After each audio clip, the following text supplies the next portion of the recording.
Bună ziua, prieteni! Astăzi vă voi arăta cum puteți să curățați caloriferul de căldură al mașinii dumneavoastră foarte ieftin și foarte eficient. Deci, ce am făcut? Am tras două furtune. Am desfăcut furtunele mașinii, da? De la motor care vin cu apă la radiatorul de căldură.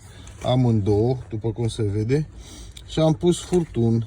Am pus furtun normal cu o pompă de apă submersibilă care undeva la 40-50 de lei pe internet.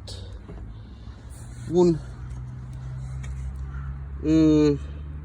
aditiv de curățare a radiatoarelor și apă caldă și oțet, da?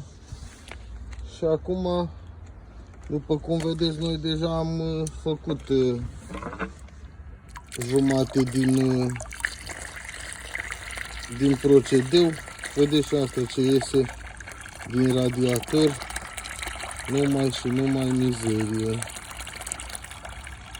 O să lăsăm să acționeze soluția de curățat radiatoare cam 15-20 de minute, după care vom schimba apa, vom pune apă curată cu oțet și o să revin după aceea cu încă un filmuleț cu procedeul final cu apă curată, să vedeți